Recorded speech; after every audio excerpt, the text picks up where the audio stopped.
sehat, selamat datang kembali di podcast Culture RSUD Pasar Minggu. Dengan saya Perawat Agnes yang akan menemani ruang dengar kalian kali ini. Sobat sehat, tahu nggak belakangan kali ini itu lagi ramai banget loh dibahas di grup WhatsApp ibu-ibu nih mengenai flu Singapura. Sobat sehat, banyak juga nih orang tua yang jadi cemas. Sebenarnya apa sih flu Singapura ini? Karena penularannya itu dibilang sangat cepat ya di sekolah maupun di taman bermain kanak-kanak.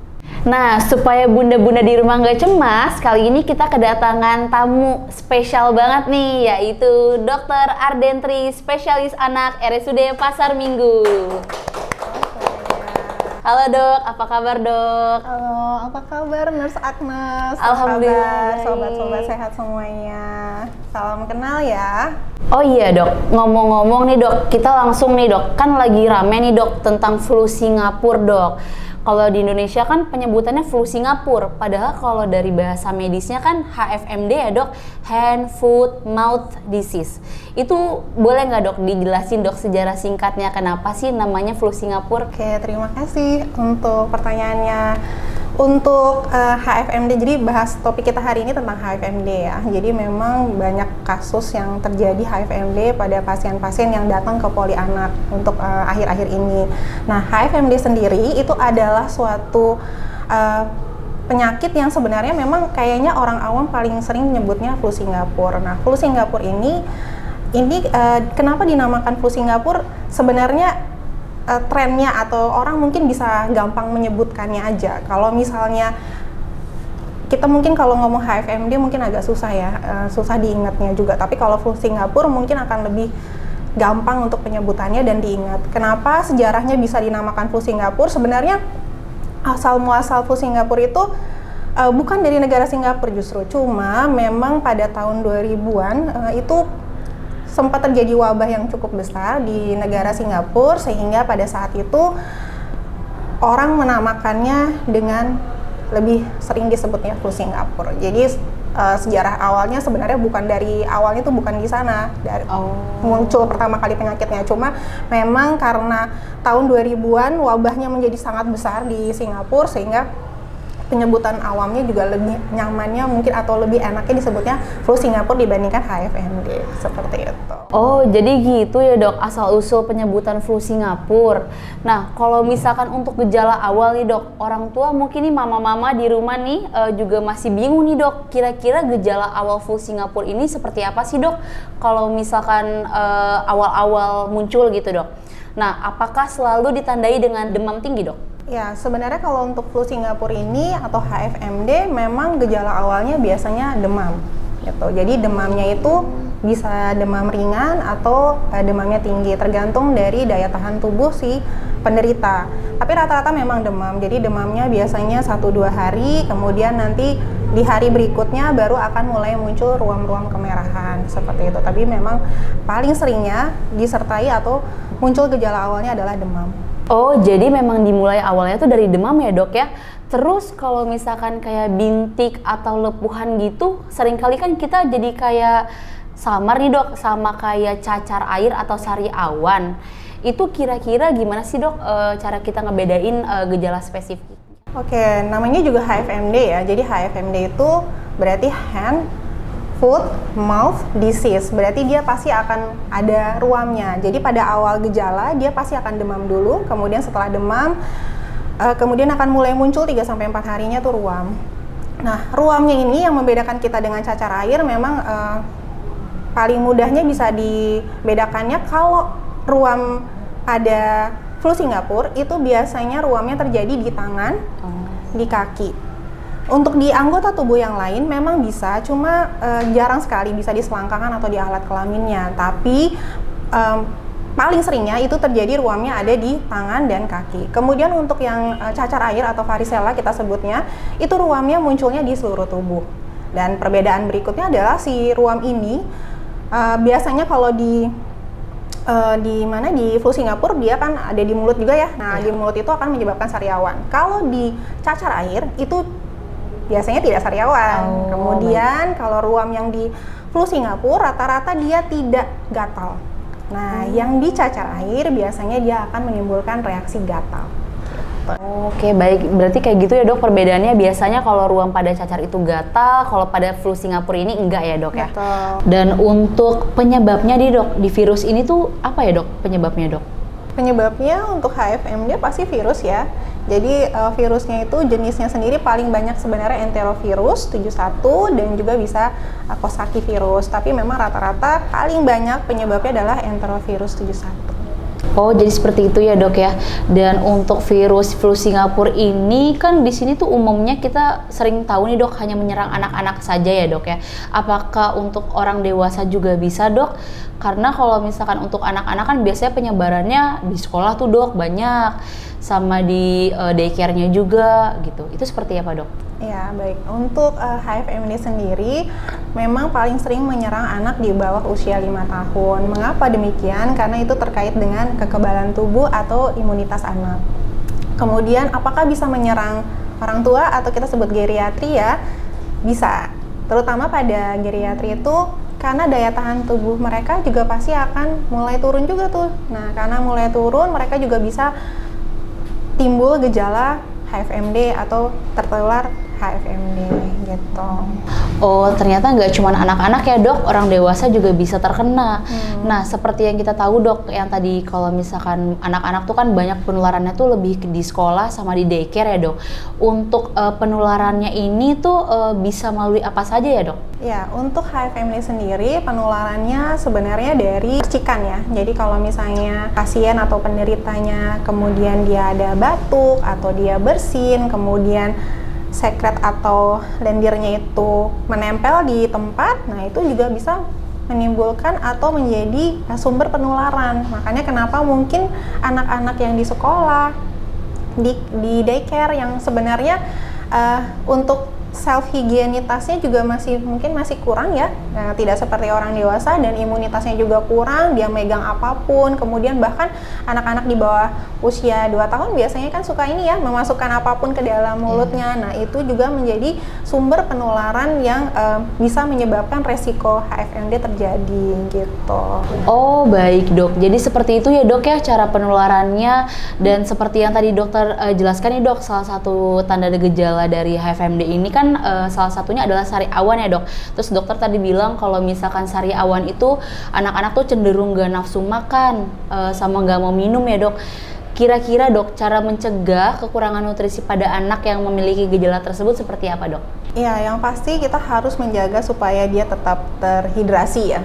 Salah satunya adalah jangan lupa selalu anak kalau memang ternyata ada gangguan atau misalnya ada suatu penyakit, kita menjaga dehidrasinya yang paling penting dengan memberikan asupan, entah itu baik minum air putih atau misalnya minum yang dia sukai, tapi memang sebaiknya minuman itu juga dilihat jangan yang banyak mengandung pemanisnya gitu, karena ini juga pasti akan mempengaruhi ke sakitnya. Makanya kita hanya menganjurkan sebenarnya cukup minum air putih. Kalau anak tersebut tidak mau minum air putih, sebenarnya bisa kita coba untuk minumnya secara bertahap. Jadi sedikit-sedikit tapi sering untuk mencegah supaya tidak terjadi dehidrasi.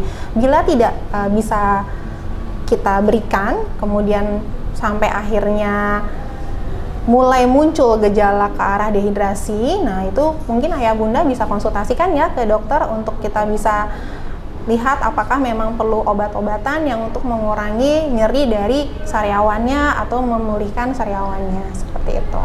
Oh iya dok, baik. Jadi untuk mencegah dehidrasi mungkin orang tua bisa mengantisipasi dengan memberikan makan atau minuman bertahap aja ya dok di rumah ya dok ya? Jadi jangan terlalu dipaksakan, yang penting jangan sampai anak itu dehidrasi ya. Dan di masyarakat juga nih dok, ada salah satu mitos beredar, katanya kalau misalkan anak yang gak nafsu makan, gak mau minum, itu dikasih es krim aja, bener gak sih dok? Itu mitos ya. mitos. Jadi kalau misalnya es krim sebaiknya tidak diberikan, karena kita juga tidak tahu komposisi dari es krimnya itu apa. Kalau terlalu manis dan juga dia terlalu dingin, malah justru akan membuat semakin nyeri bagian sariawannya gitu. Jadi kita sih sebenarnya menyarankan kalau bisa tetap air putih gitu ya. Oh baik, jadi seperti itu ya dok ya, es krim itu cuman mitos ya dok untuk Betul, menangani. mitos. Baik dok, terus dari sejak awal nih dok terpapar virus, biasanya berapa lama sih dok masa inkubasinya sampai muncul tuh bintik-bintik ruam? Jadi kalau fase penularan kita bilangnya atau fase inkubasi itu biasanya sekitar 3-6 hari ya. Jadi fase inkubasinya di 3-6 hari, kemudian dimulai pertama kali dari demam 1-2 hari, kemudian dia akan tumbuh ruam 3-4 hari. Kemudian kalau dibilang masih bisa menularkan kurang lebih sekitar 7 hari. Tergantung sebenarnya dari daya tahan tubuh si anak. Kapan dia sudah tidak menularkan lagi walaupun dia sudah tidak bergejala, itu tergantung daya tahan tubuhnya dia. Ada beberapa literatur yang menyebabkan bahkan bisa sampai berminggu-minggu kalau misalnya anaknya itu keluar dari feses, virusnya itu masih bisa menularkan. Makanya sebenarnya pencegahan yang paling baik adalah preventifnya itu adalah dia gaya hidup sehat. Cuci tangan, kemudian vaksinasi yang nanti akan kita bahas mungkin lebih detail ya untuk di sesi berikutnya. Dan juga untuk para orang tua di rumah nih dok, pasti bertanya-tanya juga, kapan sih dok saya segera harus bawa ke rumah sakit gitu ketika melihat gejala seperti apa dok pada anak? Kapan sih anak ini yang terkena flu Singapura kemudian dibawa ke rumah sakit? Pada HFMD ini pasti gejalanya yang tadi kita udah bahas di awal, dia kan akan timbul ruam-ruam. Nah, ruam ini yang sebenarnya mengkhawatirkan adalah kalau dia munculnya di bagian rongga mulut. Nah, rongga mulut ini kan menyebabkan sariawan. Rata-rata terkena sariawannya bisa di mukosa mulut atau di organ mulut atau di bagian lidah. Nah, ini yang akan menyulitkan si anak biasanya untuk makan dan minum. Pada saat itu kemungkinan anak bisa menjadi dehidrasi. Makanya kenapa mungkin yang bisa dikhawatirkan adalah yang pertama kalau terjadi demam tinggi yang sampai di atas 40, apalagi si anak ini punya riwayat kejang demam sebelumnya. Kemudian yang keduanya mungkin kalau seandainya sudah terjadi tanda-tanda dehidrasi. Nah, tanda dehidrasi yang mungkin bisa dilihat sama orang tua adalah kalau seandainya mulai kelihatan buang air kecilnya berkurang ya. Jadi mama-mama, bunda-bunda, ayah-ayah kalau di rumah kalau sudah mendapati anaknya ada tanda-tanda misalnya menangis ya, sudah keluar air matanya sudah mulai berkurang, kemudian anaknya tampak lemas atau misalnya buang air kecilnya juga sudah mulai berkurang, evaluasinya biasanya 4-6 jam. Dia nggak bisa pipis, mungkin bisa dibawa ke dokter untuk kita bisa periksa ya. Oke, baik. Jadi pasti bunda-bunda di rumah juga nih penasaran dok, kira-kira apa saja sih dok yang harus disiapkan di rumah apabila anaknya nih dok di rumah ada gejala seperti yang tadi dokter sebutkan seperti demam atau ada ruam bintik-bintik seperti itu dok. Oke, baik, jadi kalau misalnya di rumah nanti tiba-tiba anaknya demam, sebenarnya gejala demam itu bukan gejala yang pasti hanya dimiliki oleh HFMD. Jadi demam itu bisa penyakit apa aja. Cuma kalau memang ternyata anaknya ada demam, yang bisa kita lakukan adalah jangan lupa sediakan termometer di rumah. Jadi kita harus tahu kira-kira betul nggak sih anak kita demam, karena demam itu diukur bila suhunya di atas 37,5. Nah, kita kan tidak bisa mengira-ngira ya, jadi usahakan bunda dan ayah punya termometer di rumah. Kemudian kalau memang ternyata dia demam betul di atas 37,5, kita harus sediakan obat penurun panas. Nah, obat penurun panas ini dia punya efek yang tidak hanya bisa menurunkan panas tapi juga mengurangi rasa nyeri. Jadi mungkin kalau anaknya juga ada sariawan, itu juga bisa mengurangi rasa nyeri dari sariawannya. Nah, kalau seandainya sudah bunda coba untuk berikan obat penurun panas, tapi ternyata demamnya masih tinggi, sebenarnya kita bisa melakukan kompres nih. Nah, tapi kompresnya jangan salah ya bunda, pada anak yang dengan demam, kompresnya adalah kompres hangat, bukan kompres dingin. Usahakan kompres itu dilakukan di area yang memiliki pembuluh darah besar. Jadi nggak cuma di dahi aja, sekarang kan biasanya kalau ngompres di dahi ya. Jadi sebenarnya kalau kita itu sarannya lakukan kompres hangat itu ada di bagian leher, ketiak, dan juga selangkangan gitu. Jadi mungkin yang bisa disiapkan yang pertama adalah termometer, alat untuk mengukur suhu, kemudian mungkin obat untuk mengurangi atau menghilangkan demam dan mengurangi rasa nyeri, kemudian bisa disediakan juga kompres hangat di rumah ya. Baik dok, terima kasih ya dok, informasinya keren banget nih dokter Dentri, ngejelasinnya singkat, jelas, padat, dan sangat bisa dicerna ya sobat-sobat sehat di rumah. Oke dok, jadi tadi kan kita udah membicarakan nih dok soal penanganan, gejala di rumah, dan apa arti flu Singapura sendiri. Kira-kira nih dok, untuk sobat-sobat sehat di rumah, pasti bertanya-tanya juga nih dok, pencegahan atau langkah preventif apa sih dok yang bisa dilakukan di rumah untuk sobat-sobat sehat di rumah? Oke, terima kasih. Jadi sebenarnya inti dari semua penyakit adalah pencegahan ya. Jadi jangan sampai kita terkena suatu penyakit itu.